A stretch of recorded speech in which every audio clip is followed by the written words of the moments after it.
Hey everyone, and welcome to another edition of the Payoff Pitch. I'm Chris Steele, joined by my friend James Vecchio, as we discuss the fantasy baseball aspects of everything that's going on in the league right now. Another incredible day today.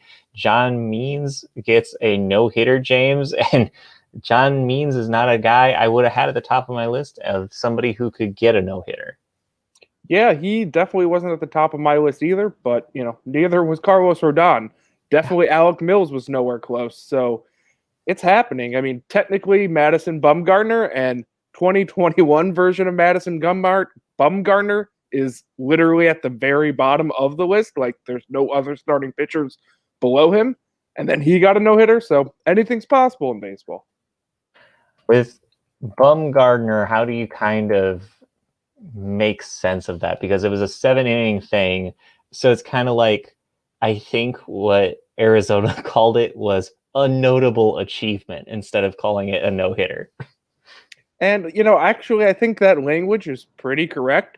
A 7 inning, no hit moment is a notable achievement. It's a very good start. For what Bumgarner had done this season, it's very notable. But it's not a no hitter. There have been no hitters before that are not 9 innings due to specific playing conditions from way back when we didn't have lights at baseball fields. And they're not no hitters. There's plenty of 8 inning no hitters from teams that lost, and they don't count as no hitters as well. It's something that happened. It's a nice moment for Madison Bumgarner, but to act as though it's the same as a 9 inning no hitter is to retcon all of baseball history, and it's not the same. It's just not. Right. And it's kind of odd that Bumgarner was the player to do it when he looked like he might have been a start or two away from being out of baseball. Yeah, I mean, he probably wasn't that far away from getting out of baseball just because of his contract situation. Right. But had he been a league minimum pitcher, a younger guy who's sub 30, he would not have made that start. He would have already been sent to the alternate site. He would have been reassigned to the bullpen. He wouldn't have been around. But because he has that veteran presence, he has that contract that they can't just option to the minors. He got the start, and it worked out for him. It's, I guess, a very good way to say you can give people a longer leash and you'll get the positive variance if that's what you expected all along. And it's a little bit of a road to hesitation for all of us who are overreacting after a month. It is only a month. Bumgarner can totally turn it around and be a very mediocre mid-level starter, and it wouldn't be surprising to anyone, and we would go, oh, he had a bad April. Well, a lot of guys have a bad April and they don't get another chance, and if they had the clout that Bumgarner has, they would. Is it weird that it came against the Atlanta Braves when the Atlanta Braves have some of the hottest hitters on the planet right now? In theory, yeah. In execution, like, no. I always go back to my homeboy fandom of being a fan of the Cleveland Indians. And I think back to the 2001 season when the greatest comeback in the history of baseball happened, when the Indians came from being down 14-2 in the seventh against the Seattle Mariners, who ultimately went on to win 116 games. Not only was it the greatest comeback just in terms of runs and win probability, they did it against one of the best regular season teams in the history of baseball. And ultimately, it's a long way of saying even the good screw up. Even the Atlanta Braves have a day where they just can't hit. And it never surprised me when these things happen because that's the beauty of baseball. One team that looks great can actually end up being awful, and it's one game, one guy with the ball, and he just was better than everyone. Right. And you think back to that Mariners team that you're talking about, and that was Ichiro's one chance to really shine in the playoffs, and he didn't really get that to happen just because, like you said, variance can trump anything in baseball. Yeah, I'd be a proponent of expanding playoffs in the sense of making the series longer as opposed to adding more teams. I'm also a person who just wants to go back to the way it was. You win the regular season, you're in the World Series, you play a big, long World Series, and then you crown a champion. I understand that a lot of people will boo-hoo over that and go, oh, that's just junk. I want to see the playoffs. I want to see my team have a chance. But the regular season is the playoffs if you don't have a playoffs, which means your team has 162 games to put together a good season. It makes every game matter more. It's like the old BCS system in college football. Every single game mattered because one loss ruined a season. When you have a playoffs, well, we lost to somebody, but we can argue we're the best. And ultimately, it devalues the games you're playing because it doesn't make the regular season matter. And that's the system we currently have. It's obviously never going to go away. Playoffs will only expand, they'll never downsize. And that's just what we have. And, I wouldn't be surprised if eventually sports just start letting all the teams in and the regular season just becomes an extended preseason. And that's just what sports are doing. And I don't control anything. I'm not rich. I'm not creating more games in order to make more money. So it is what it is. Do you think that's mostly a little bit on the fans as well? Because fan bases seem to tune out if their team isn't involved. If their team isn't involved in the playoffs, they're not going to turn on the TV. They're not going to care as much. I know the diehards like you and I are going to watch, but people do tune out if their team's not involved. But if they're in the playoffs, they're there for it. When I was younger, I used to trash every fan base that tuned out, the fair weather fans. Being from Cleveland, used to trash Cincinnati fans constantly because Bengals fans only showed up when they win. And the older I've gotten, the more I've realized that's what being a good fan is. When your team is not giving you a good product, you're not blindly loyal to the product. You don't simply just say, I will go to every game. I will have my season tickets. I don't care if they win or lose. Then you don't care if they win or lose. And so you don't care about how good your product is. And if the product stinks, you're just going and watching baseball. Frankly, I love watching baseball. I don't love watching one specific team. I want to watch a good baseball. If the game I'm watching is trash, I change it and I put on another game. Thank you, MLB TV. But I'm always looking for the best game, not necessarily my team playing.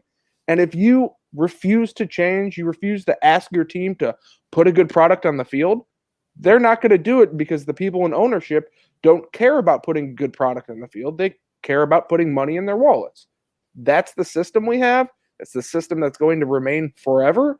So the only way you can actually show your displeasure is to not give money. So I approve of every fan that says, I'm not going to go to the field. I'm not going to go pay money to watch a trash team play. And attendance drops. Why? Because the team isn't good.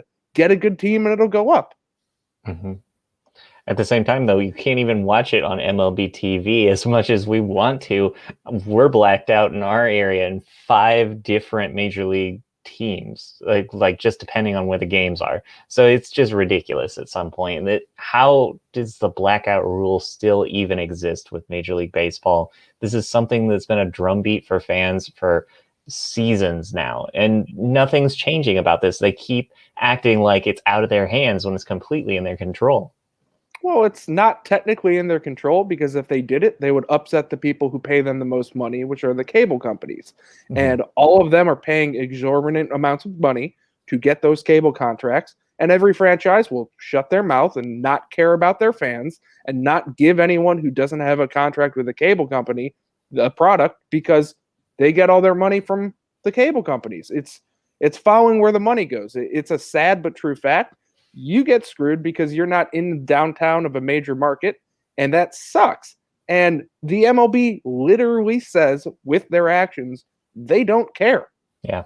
It's a horrible product because no one who cares about the game is in charge. Anyone who's in charge is invested in getting bottom line money today, as opposed to bottom line money over the next 10 years or 20 years. They want to maximize profits today, long-term profits be damned, and they don't care about their fans.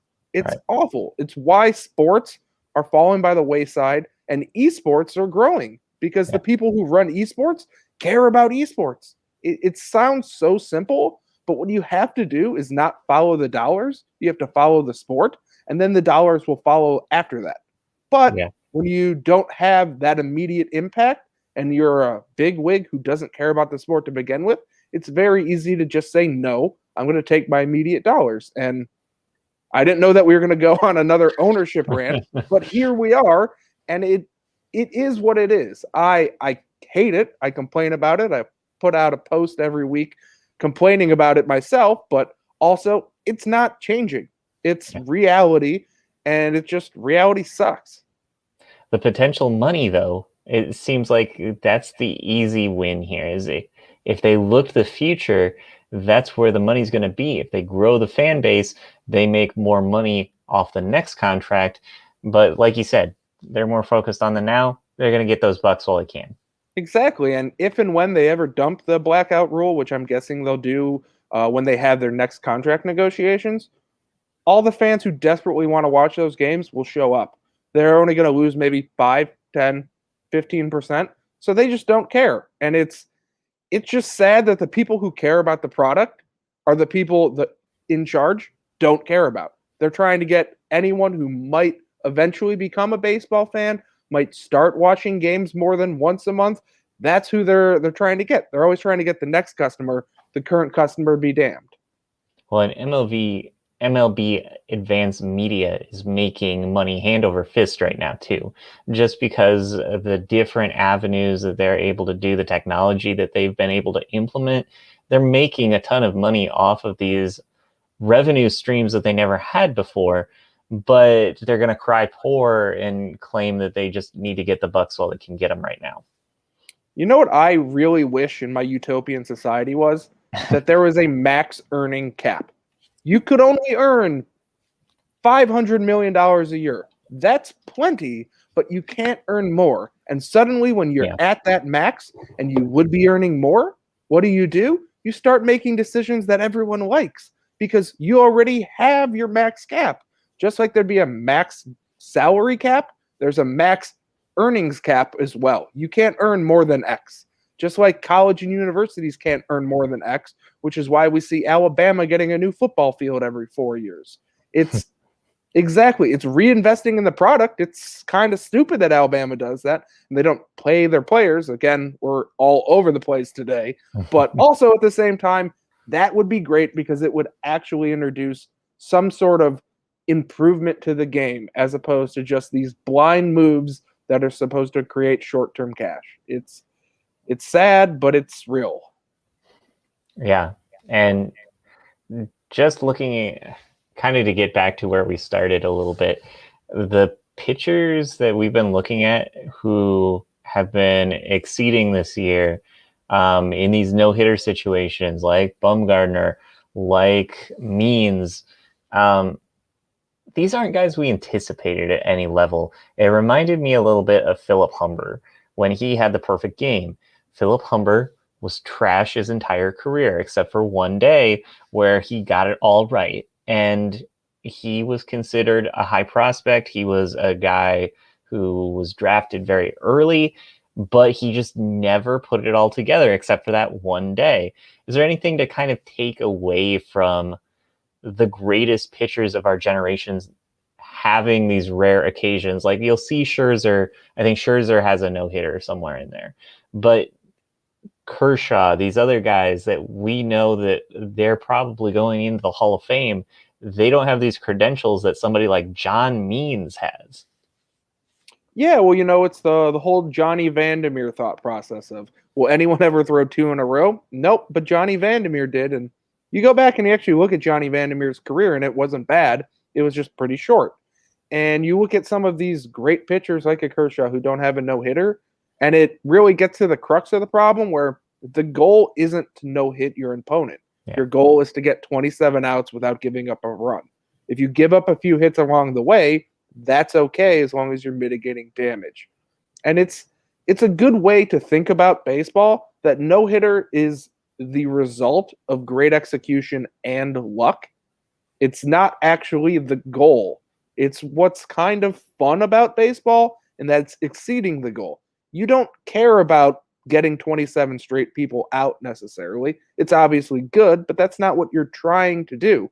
A lot of these starting pitchers probably are going into the start thinking, I want to go through 5 innings, maybe go 6. 7 would be excellent, but they're not trying to go 9 innings. John Means didn't come out there today going 9 innings because of how baseball's evolved. And it's just interesting that there are this many no-hitters, because how many more complete games have there been without a no-hitter? I've been paying attention to my James Shields Award, and there aren't any other complete 9-inning games this season that are not no-hitters. Why? Because teams just have the bullpen. They send people Yeah. up, they send people down, people get hurt, they get the exemption to recall those guys back up. There's no limit on how many arms you can have except your 40-man roster. And it's just that juggle that teams are doing, and it's a different game. And we appreciate the no-hitter. I definitely appreciate John's means getting no hits, but I also just appreciate the complete game because it's a throwback to older times when people threw 9 innings and they didn't have to have no hits allowed in order to do it. Yeah. And that's very true because now you can, like you said last week on the show, you can pull a guy out of the bullpen who's going to be throwing 97 every single time. So why not turn it over to the bullpen at a certain point? Because every arm you pull out of there is going to be throwing 97 heat. Why not do that? Yeah, it's the age-old question of why are you doing that? Why did this happen? Why did we suddenly get all these 97 heaters in the bullpen? Why? Because it works. That's the simplest answer. You do things that work. Why is everyone trying to hit home runs and not slapping it the other way in the shift? Because home runs is the more optimal play when everyone's throwing 97. Yeah. It's just a counterbalance of strategy. And until things change and until things evolve further, that's what's going to happen. And the way the relief pitching works, the way we're expanding the roster size as opposed to contracting the roster size, it's going to always exist. The complete game is going to disappear, just like a lot of other things disappeared. Why? Because it's a better statistical play to have fresh arms, to only see a pitch batter once, so the batter can only get the timing down once. It's just what is going to happen. So I love every single no-hitter I see because I know they're dying. This could be the last no-hitter ever. I would not be surprised. And specifically a one-person no-hitter. Yeah. Yeah. And when we're talking about maybe even the future potential of the game, a couple of guys that I've been noticing this year that are trending towards elite that probably wouldn't have been in previous years are guys who are a little similar to Trevor Rogers' profile. These submariners, guys who have weird arm action, who all of a sudden can throw a curveball or a slider that is rising instead of dropping down. Is that kind of the future of the game? Is pitches like this, or are these anomalies at this point? I think that there's definitely going to become more than less of that type of pitcher because all you're trying to do is create variation in the sight line, in the profile. A hitter who's gotten comfortable seeing 97 from their starter and then seeing an 82 slider that's rising is just throwing off their rhythm. And the rhythm matters so much when your sample size is 1 at bat and 9 pitches or less. So that's what you're trying to do. And people are seeing that these guys get outs because they're different. The differentiation of how they throw the ball is literally what is getting them to succeed. And so teams are going to adjust to that. Just like now we see every single pitcher goes to driveline in the offseason or some variation of it, and they come back and they've added 1 new pitch or 2 new pitches. They've added 1 mile an hour or 2 miles an hour on their fastball, and they're just getting better. And everyone is doing it. Well, how do you counteract that? You have to figure out a way for hitters to do that. And I don't know what it is, but until you do, pitchers are just going to keep getting better. They're going to keep evolving. They're going to keep saying, change your rhythm. Do your Johnny Cueto shimmies. Do things to get the hitter's timing off because you need timing. Timing is the most important aspect of hitting. If you don't know when the ball's coming, you can't hit the ball. And that's what's happening. Yeah, the Johnny Cueto, Charles Barkley golf swing gif was pretty classic for me. I enjoyed that a lot. But you're right. And even relievers this year have found even more value. Jake Diekman is a guy who just kind of palled around in bullpens with the Rangers.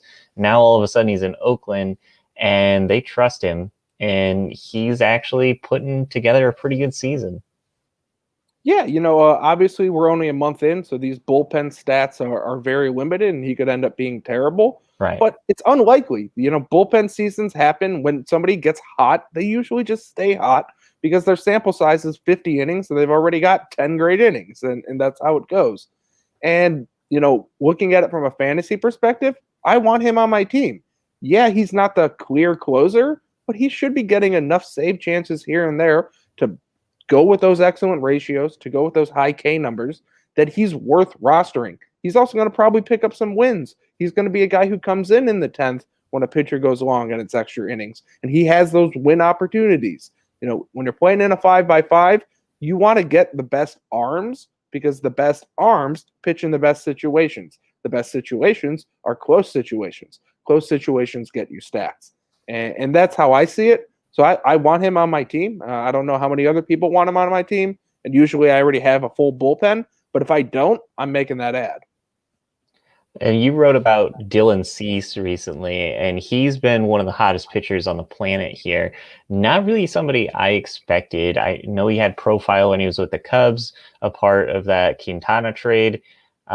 He's had more than a cup of coffee up in the majors, but I expected him to just be so-so. He's outperformed Giolito already this year. It's not going to probably stay that way, but just to see him excel this much, was that ever anything you expected? Yeah, it really was. In spring training, I watched 2 of his starts, which are obviously only a few innings. And when he was pitching, I literally thought he was Giolito. His whole motion looked exactly the same. And I just thought about Giolito and how he struggled mightily in his early seasons, then found it and just became a star. And he had the same type of prospect profile within the same system. Giolito's old high school pitching coach is now their pitching coach.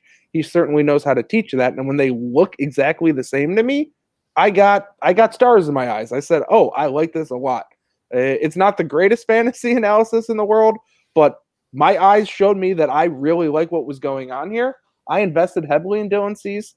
His first starts of the season were bad, but they were bad from a control aspect. He was Right. walking too many hitters. He wasn't getting as many guys out. He wasn't going deep in games because he was throwing too many pitches. That can be remedied. As we've seen, it has been remedied. Do I think Dylan Cease is now a Cy Young contender? Unlikely, but I think just like him, and just take it full circle back to John Means, I think both of them are absolute fantasy assets that when the season's over, everyone's going to go, "Oh, I didn't realize that they were as good as they are." And they are that good. We can go back to a few seasons when Matthew Boyd just put together a year. Yeah. Maybe John Means is this year's Matthew Boyd. He might not be a guy you want in Dynasty for years and years and years, but you want him this year. Yeah. Matthew Boyd might be this year's Matthew Boyd, the way he's kind of got off to a good start here. Exactly. One guy with Detroit that has really impressed me, though, and I think is fitting the same profile, is Jose Urena. Jose Urena is most widely known for being that jackass who always hits Acuna every time he faces him, but he's been exceptional this year, probably a top 50 fantasy pitcher. Is this somebody that we should look at as being a long-term aspect, or the fact that he's been kicked to the curb already by the Marlins, is that kind of tell you what they think of him, and this might just be a blip? I think it's a blip.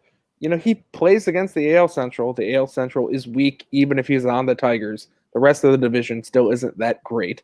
And he doesn't have good K numbers, which means when he does have his blow-up starts, which all pitchers have, he's going to really hurt you because he's not going to do anything for your line. And he's someone who I think is streamable. He also goes deep into games, which means in a head-to-head format, you're getting your innings, but in a roto format, you don't want those innings without the accompanying Ks. And he's someone who I kind of treat with kid gloves. I'm going to play him against good matchups, going to not play him against bad matchups. And realistically, he's just someone I'm rotating in and out every other start, every 3 starts, whatever it is that makes sense. And if someone else snags him, I'm fine with that. It's kind of like a Rockies pitcher. I'm going to start him away when I have good matchups, and I will never touch him at home. And if I keep adding and dropping him and someone wants to snag him in the meantime, I'm okay with that. That's the amount of investment I want to have here. With Jose Urena, I'm willing to invest in him when he goes against the Indians, willing to invest in him when he's playing in Kansas City. I'm willing to invest in him against Texas and all these other lower tier teams. But if someone wants to snag him and start him next week against the Yankees, that's fine. I'm okay with that loss. Yeah, as a Daniel Bard owner, I felt that way for a couple minutes there. It did not work out well. Yeah. One thing that we know does work is our sponsor tonight, Yard Barbers. Hate spending those long summer days doing yard work. We have just the solution, Yard Barbers LLC. Yard Barbers LLC is a local full-service lawn care company looking to provide the Quad Cities with quality and affordable outdoor service. Don't wait and fall to the back of the line. Contact Yard Barbers right now for the free yard evaluation and estimates. Find Yard Barbers at Facebook at Yard Barbers LLC or send them an email at yardbarbersqc@gmail.com.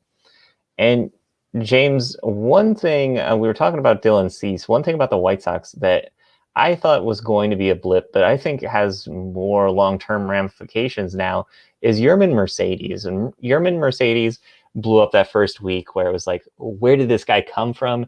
And he looks like Willens Astudillo, where he's just fun to watch run. And you're like, that's not a baseball player, but he hits the hell out of the ball.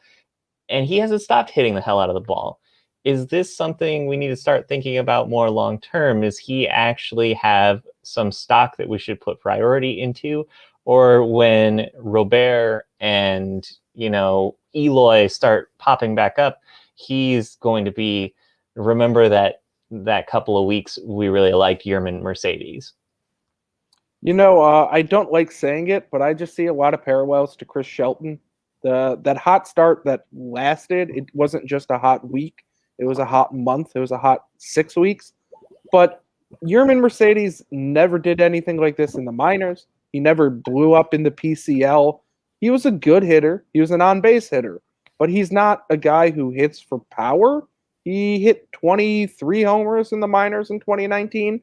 That was his all-time high. That's good, but he's not going to give you that type of slugging in the majors. His batting average and balls in play is going to obviously drop. He's not a 390 hitter. No one expects that. And he's just someone that I'm very okay with just not having the investment on. I understand that he's extremely fun to watch. Someone in your league probably fell in love with him because he's a short little fat guy and they look like him. And Yermin Mercedes obviously can hit, but once the league comes around to him a second time, once they find whatever the vulnerability is they think in his swing, and they just start throwing low and away every single at bat, he's going to have to make an adjustment. And I'm not buying that he's going to be able to make that adjustment quickly. I do think that the loss of Luis Robert, the loss of Eloy Jimenez, means that Mercedes is going to find his way into the lineup with Andrew Vaughn out in the outfield. I like that. But when he struggles, when he has 2 week slump, which is going to happen, do I think that I would just drop him and move on? Yeah, I would. It's hard to say it as a fan who loves the story, but as a person who wants to win my fantasy league, I don't want to invest. If I lose out on this player, then I lose out on this player. But my eyes and my brain tells me this is a hot streak. This isn't the next superstar. Guys who look like Yermin Mercedes don't put it together for multiple seasons. They don't put it together for a full season. They have hot streaks. He's going to be hot. I want him to succeed, but I'm not betting on it. Right. Kind of the Pablo Sandoval type of Prince Fielder type of hitter where it's fun while it lasts, but don't expect it to last. Yeah, I mean, I'd also put both of those hitters above Yermin Mercedes. Yeah. I understand the body type comparison, right, but they're both a lot taller. They're both a lot more physically gifted. I know Pablo and Prince are a little hefty, but they could rake, and they always could rake. And Mercedes did well in the minors, but he's not those guys. But when you're saying he was in the PCL is one of the ones that you expect those numbers to be inflated. And even though he didn't have inflated numbers, it's just a right guy at the right time, gets hot, and it works out. Of course, if he's, doing well and continues to do well, which he's already gotten the opportunity and shown he can, he's going to keep getting that opportunity. It's not like the White Sox are just going to be able to add 2 outfielders here in the next month. Maybe they go and make a move for a David Peralta or someone like that. Maybe Chris Bryant gets dealt at the deadline, but those are months away from now moves. Those aren't moves today. So we're going to get to see Mercedes go, and, maybe he is the next Jose Bautista, and he's just figured it out and finally has his full-time playing chance. But I've seen this story before, and I'm hedging against the fact that it often ends in not success. And if it Right. does end in success, congrats to the person who got him. But I'm going to play the numbers here, and the numbers say don't invest. The one player that I kind of came to that realization on, and I probably did it too early, was Ryan McMahon. I had Ryan McMahon like right from the get-go, thought he was going to be really good, and soured on him really fast. I thought from everything that I saw, he looked like he was just a guy. This year, he's put it all together. He seems to have figured it all out, and he looks like that power profile that he was originally advertised as having. Is there any reason to start to doubt Ryan McMahon, or is he going to be a good player in Colorado for a long time now? I came up with the exact same story as you. I fell in love with him as a prospect. He showed up. He had an okay sample in 2017 where he looked awful, but it was so small you said that's fine. That in 2018, he didn't look good. And I gave up on him, and my giving up on him worked for 2019 and 2020. And now in this first month of 2021, he's looked like an absolute star. But then you look at the underlying numbers and you go, he has a 317 on base percentage. Well, if he keeps hitting for power like he has, you could Yeah. live with that 317 on base percentage. But if he slumps a little bit, if he loses power on a road trip, he's not nearly as good as he's looked. And I don't think that this is the guy. I think the guy we've seen the past 3 years is the guy. Someone who hits for enough power. He had, 20, 25 homers in his full-time season. That's who he is. That's acceptable. That's a starter until he hits arbitration and costs too much, and then he goes in is just a minor league invitation guy. But I'm not investing in him thinking that he's the next guy. I'm investing in him saying I'm going to ride this hot streak until the end because it might last a little longer in Colorado, but in a dynasty league, he's still just a guy. He's not moving up in my ranks necessarily as other people I had above him, like maybe a Keston Hera, are dropping below him. It's Yeah. not what McMahon's doing, it's what the others are doing. And McMahon got beat out for first base by Daniel Murphy. Daniel Murphy, who hasn't, I don't think run in the past decade. So it's one of those things where it's how bad a defender do you have to be to get beat out by Daniel Murphy?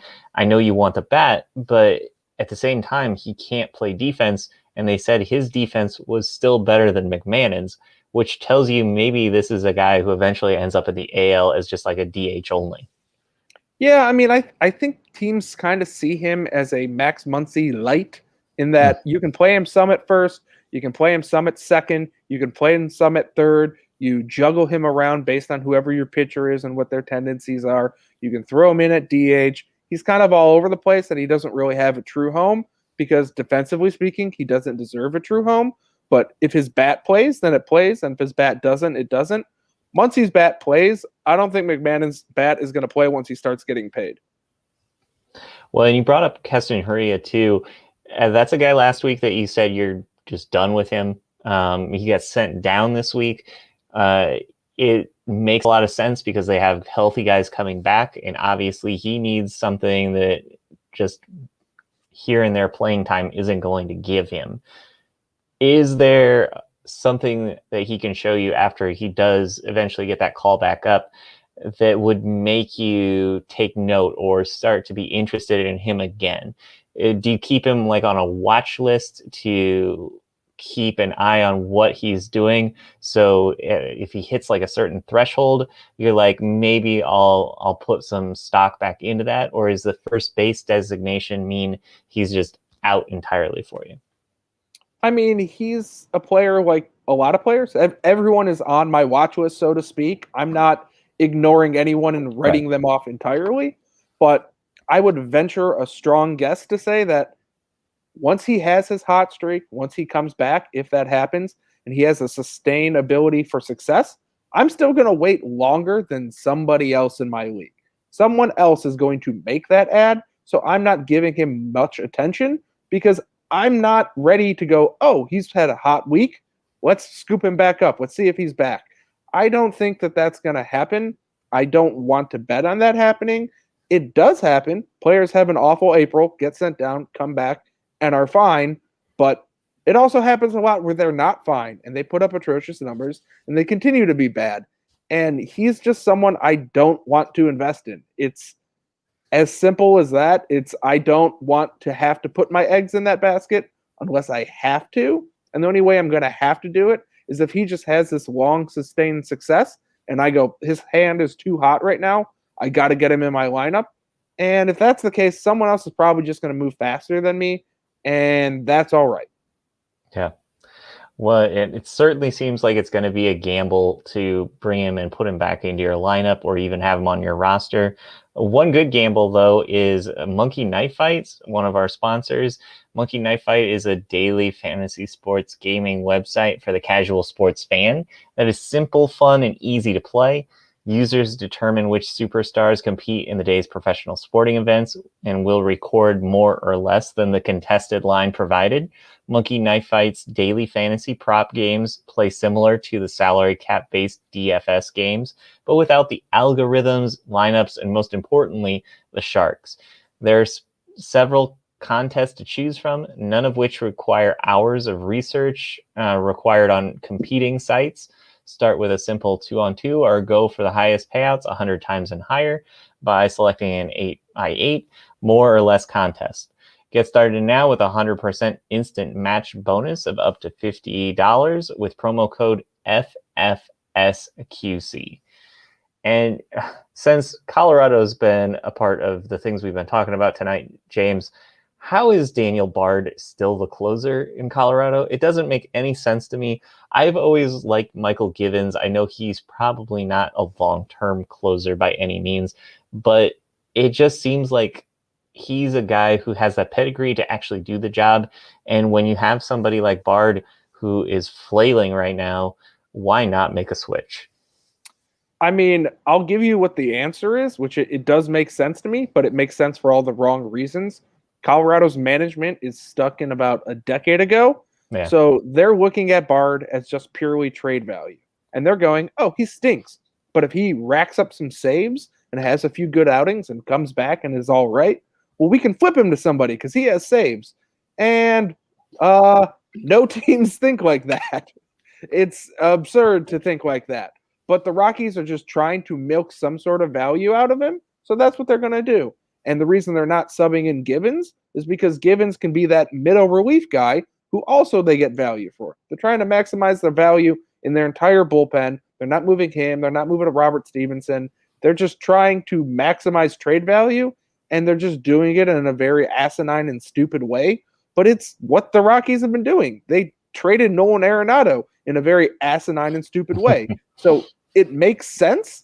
It's not a very good model. I think it's dumb. I think I literally could get hired by the Rockies tomorrow and put together a better team on paper and over the draft and do everything that is necessary to be done in the front office better than that team today. But right now, that's just what they're going to do. And Daniel Bard's going to get you 18 saves, 20 saves on the year. He's going to have an ERA in the high fives, and that's your guy. So if you want to roster that, have fun. Right. Well, and you got to be feeling pretty bad if you're the Rockies and you had that mortuary type of press conference where you got rid of Nolan Arenado and everybody is dunking on you. And essentially you've been passed by the Baltimore Orioles and they look like their front office is more with it than yours. That's a low bar that you've fallen behind right there. Yeah, I mean, it's just terrible. There's no other way to say it. You know you're in Colorado. You know you need to build your team in a different manner, and you've never even attempted to do it. It's not like you've attempted and failed. You just have been like, you know what? Let's just have a bunch of guys and some pitchers, and we're not going to think about spin rate, and we're not going to think about having them be ground ball pitchers. We're not going to think about getting all power hitters. We're just going to just put some players on the field and see what happens. It's perplexing when the rest of baseball seems to be so forward thinking and Colorado is just acting like it's 1995 and they're just there doing stuff. They're so gone that, yeah, Baltimore looks like they're the Red Sox or the Cubs or the Yankees or any other team that has an analytics department, because the Rockies look just lost. Yeah. And they've been waiting on Brendan Rodgers for so long to arrive. It feels like he's been a top prospect for maybe like a decade now. And the last like 2 or 3 years, he's actually started to come up, and we've seen that stock really just crater because he can't hit right now. I don't know when he's going to hit. All these projections about him going to be an elite hitter, it's just never actually happened. And for that to be such a big swing and a miss on almost everyone's account is just, it's shocking that it still happens in this modern age where we know so much. And it seems like if you're a top prospect, you're going to hit at least on some level. To have somebody miss this badly, it hurts. I mean, it definitely hurts, but also Brendan Rodgers has like 100 career plate appearances. They've been 100 awful plate appearances, Yeah. but his AAA numbers look great, even for PCL numbers. And if he has 100 good at bats that are decent after this, then everyone will forget. And I do think that Brendan Rodgers is a small sample size casualty, especially last year when he was atrocious last year in 20 at bats or whatever it was. Right. He's young. He still has time to improve. Yes, he doesn't look like he's the next superstar because he's been awful, and that's that. But he's always been a comp in my mind to Dansby Swanson. They're in the same draft class. They're both in the top 5. And I think ultimately he's going to end as a Dansby Swanson type of value.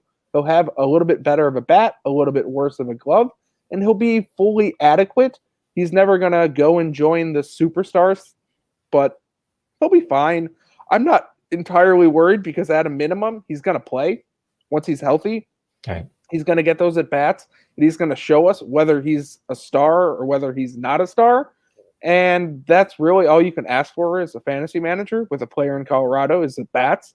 And you bet on that even if they've had a bad 100 PAs so far. Where do you kind of stand on Carter Kieboom? Because it feels like they have a similar profile where the last couple of years there's been anticipation for their arrival. Once they arrived, it was a big old thump instead of just, a player taking off. At Carter Kieboom feels like he couldn't hit in the minor leagues, and they were still trying to figure out a way to get him on the major league roster this year. Just couldn't pull the trigger on it in the end because he's just can't hit right now.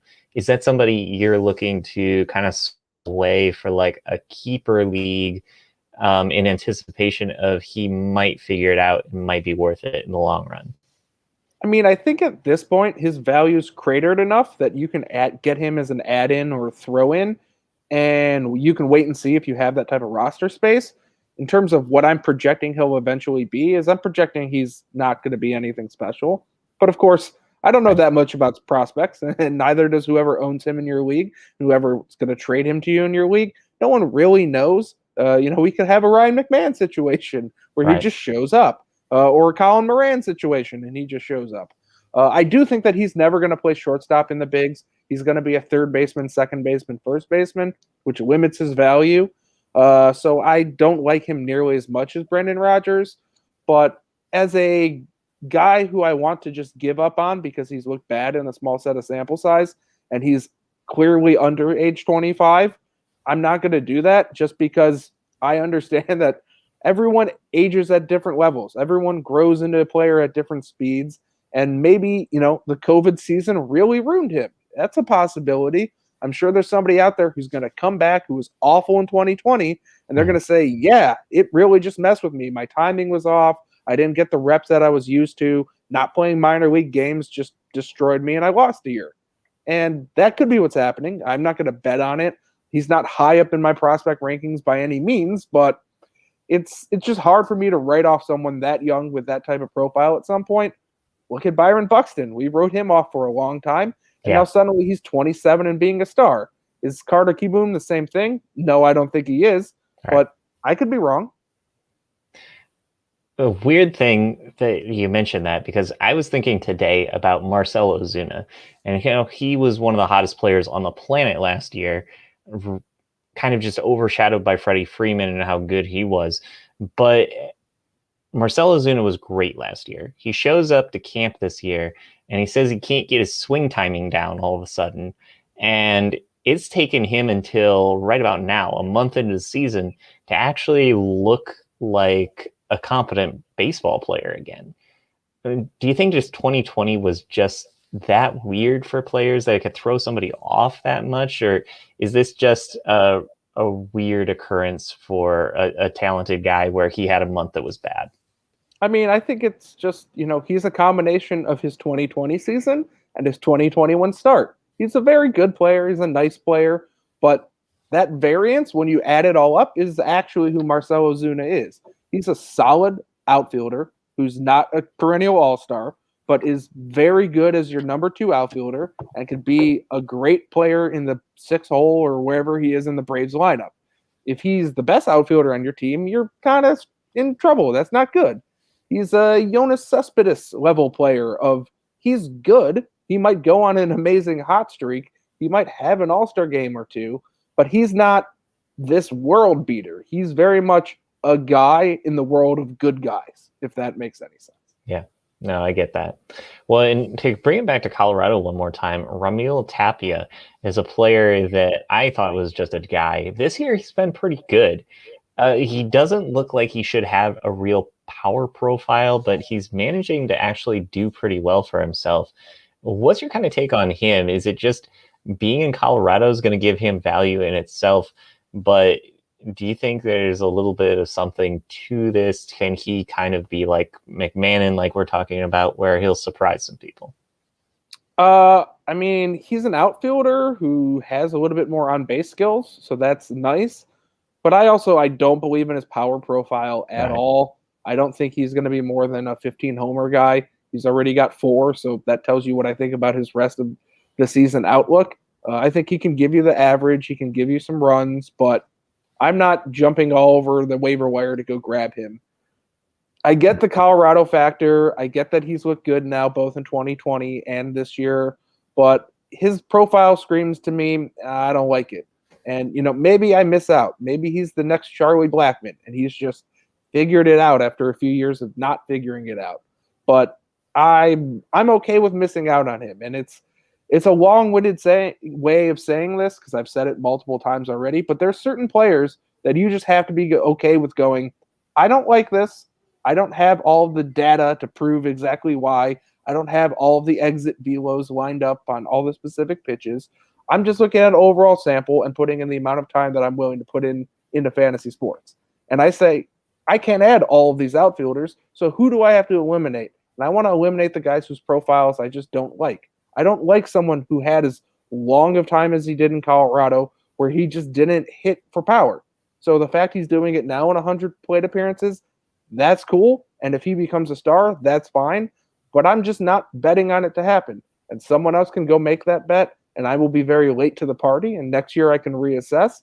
But early and often, you only can make a few moves in your league. And I'm not interested in making Tapia one of those guys that I add. Evan Longoria has been pretty good this year, which is a big surprise because I had him left for dead. Is there any reason to believe that this guy is kind of back, or is he just another one of these guys who's just hot at the moment? I think he's hot at the moment, and he's back in a weird way. I think he's going to be around for a while as the everyday third baseman in San Francisco. I mentioned this in my offseason previews, but I think the Giants are just thrilled with this start because they're able to make all of their players look valuable for this trade deadline, and they are just going to stock up. I think they know what they're doing. They know they don't have a team that's going to win the World Series this year, and the goal is to actually win the World Series. So they're going to sit back, relax, let Evan Longoria hit, let him do well, and then just execute in a very good fashion. Get him on the trade block. Get whatever they can for him. Unload his salary. And suddenly they have a great team going forward. Short term, not a humongous Evan Longoria fan. If you need third base help, you can grab him. If you want to run with him, run with him. But you're also going to probably need to just cut him whenever he starts to struggle because he is Evan Longoria. He is old. He's, 35, 36. And you just don't invest that heavily in that type of player. And if he does become a star, it's kind of like Ramel Tapia. You know that he could be good. You know that it's possible that he's going to be back, but you don't bet on it. The data shows otherwise. It's like betting on Matt Carpenter. It could happen, but it's probably not. And I do think we lost Chris, so I'm here by myself, and I'll just move on to kind of whoever I think it belongs next on his list. I don't have the full list going, so I'll go and I'll pivot over to another third baseman, Jose Ramirez in Cleveland. I've mentioned him before. I do think that he's a very good and elite third baseman, but he's had an excellent month. Just because Anthony Rendon's been hurt doesn't mean that I rank him above Anthony Rendon. It's a hill I'm willing to die on, but I don't think that Jose Ramirez is suddenly the guy at third base. I know a lot of people would disagree with me and say that he actually is, and he's the number one third baseman, but I just don't see it. He doesn't read to me as a guy who's going to age well. So that's kind of what I feel about him. And Chris is back. I pivoted from Evan Longoria over to a Jose Ramirez rant and how I don't think he's the best, but that's where I left off, just ranting and raving about third baseman. It makes sense. I like Jose Ramirez, but it felt like he was kind of a good story that turned into a lot more. But to continue to expect him to be one of the best players at third base seems like a lot, especially because we're seeing guys come up who could be so good, especially at the third base position. Exactly. He just reads to me as a sell high. He's doing excellent. He's been excellent for a while now. And I want to get out from under that when I can maximize my profit. And I really think you can with Jose Ramirez today. It's tough to say that as a Cleveland fan, but I don't like his aging graph. I don't think that he's going to be a guy who, when he's 33, is looking good at all. I just don't think that his physical stature and his just overall play is something that ages well over time. So I want to maximize those elite years, and he's had a lot of them. So I want to get out from that. It sounds crazy, but that's my take. I kind of get the thinking there because one thing I was thinking about is Joey Votto is going to be down for probably a month. He had a broken thumb today. So how do you kind of view that as a fantasy owner in baseball? Because I know in football, the immediate reaction is, let's go get the guy who might be the replacement, or let's look at how that guy could steal some time at first base. Do you think that logic actually applies in fantasy baseball? Is there any real value in doing that and trying to go get that guy who could benefit from this situation potentially? It'd probably be somebody like Nick Senzel, who was a really high draft pick and maybe could play some second base or some infield while they shuffle people around. I mean, that logic doesn't really apply because it's just not apples to apples. Right. In fantasy football, let's say you're in a 10-man league, which is relatively small, and you start 2 running backs and you have 1 flex. Well, that would be approximately 25 running backs that start every week in that small of a league. And the NFL only has, 30, 32 teams, whatever it is. Yeah. So that's almost all of the starting running backs. You put 1 running back on everyone's bench, and suddenly you have every starting running back and then some. So that's why you go out and grab the replacement, because the replacement getting that volume is automatically makes him good. In baseball, if you get at bats, does not make you good. You could be very bad getting a lot of at bats. We know who Chris Davis is. So it's not that type of move. Nick Senzel, you might go add because you like Nick Senzel and you think he's going to be the recipient of those at bats. But simply because somebody gets hurt, you go and add the replacement. That only works on a team like the Dodgers when suddenly, Matt Beatty's in there because so-and-so got hurt. I will add Matt Beatty because he's on the Dodgers. But if you're on a mid-level offense like the Reds, who's hot at home but can be cold on the road, I'm not adding a guy who couldn't crack their starting 9. It's just there's too much depth in the sport to get you in and get you to grab someone like that. Yeah, you're right. Matt Beatty is one of those guys where he was really incredibly hot to start the year, and you're like, where did this guy even come from? It's just one of those things where if you're the Dodgers or the Cardinals or one of these teams where even if you're not pulling up your very best prospects, if you're pulling up guy X who was created in the show just to fill out a roster, it turns out to be pretty good for you for whatever reason. It's just the Cardinals and the Dodgers seem to have those guys who just come up and they're good and they can fill a role for a while. Yeah, as much as I harp on the Cardinal way and I hate it, the Cardinal way from a player development standpoint is excellent. It's fantastic. They know how to maximize the most out of every single draft pick they get. Mm-hmm. It's amazing to me to look at it because as someone who grew up watching the 90s and the 2000 Indians, I've never seen a team be as poor at drafting as those guys were. They were atrocious. The best player who we drafted in like the 2000s was like Trevor Crowe or Jeremy Sowers. It was unbelievably bad. And the Cardinals are the exact opposite. Every single draft, they find someone late who they didn't even pay late, and they turn him into a guy. Tommy Edman would not be Tommy Edman on any other team. Right. Dylan Carlson would not be Dylan Carlson on any other team. They know how to make players happen. Paul DeJong wouldn't be Paul DeJong on any team. Hell, their favorite player of all time, Yadi Molina, would not be Yadi Molina on any other team. I trash them, but I also praise them at the same time. Right. Well, and that's going to do it for us this week. I appreciate everybody watching. This has been the Payoff Pitch. Just keep an eye out on our website. It's forfantasysakeqc.com. That's where you can check in, find what's going on with us. We're doing a lot of really great draft coverage, post-draft from the NFL. I know James has done a lot of good stuff for us for fantasy baseball and great stuff for us for fantasy football too. Everybody's really contributing to that. So keep in touch on the website. You can check out our gear on there as well. And tomorrow we're going to have Points in the Paint, the fantasy basketball podcast. So keep an eye out for them as well. So just for James and I'm Chris Steele. We're going to wish you a good night and we'll see you next week.